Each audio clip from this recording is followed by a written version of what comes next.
There is a requirement that national and county governments actually cooperate and consult, especially on planning, so that we have some cohesive national plan that has county inputs, that also has national government inputs, and that there is cohesion. So the first challenge, of course, is this political transition that we talked about, and its management, and especially when it crosses over and sort of becomes an impediment in technical planning processes. Thankfully, CIDPs, the County Integrated Development Plans, are aligned to the term of a governor. So therefore, a governor can have their vision, implement it within the time of office. But the nature of development and advancement requires more than 5 years. Maybe the investments made in 2013, some of them are being realized now. Improved literacy rates or improved health and nutrition as a result of the initial investment. So therefore, I agree with you, Sam, that we actually think, we need to think long term. We need to think beyond 5 years.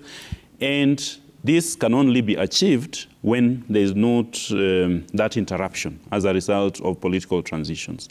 And as I said earlier, it is actually possible to achieve that, where you separate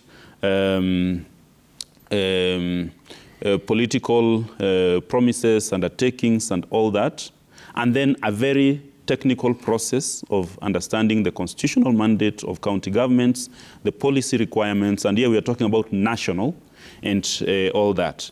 And this brings me to a very important point, the role of the national government in actually the effectiveness of county services. So you find that, as Governor Irungu mentioned here, that he has his vision, the 3 issues that he said that we do this. Another governor has that. But we have a constitution that provides for all citizens equality of services and all this.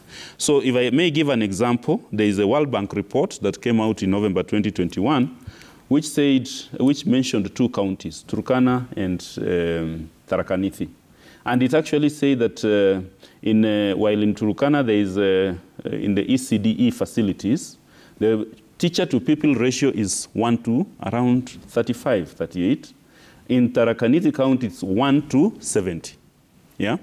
So you see those disparities can actually be addressed because they are affecting the quality of lives in 2 counties, and they can actually be addressed where we have sectoral standards of service delivery. We say each county government, yes, you have your promises, but in this sector, these are the minimum standards. And the same thinking and rationale should be extrapolated to all kinds of services, so at least Kenyans have the services equally as provided for in the Constitution.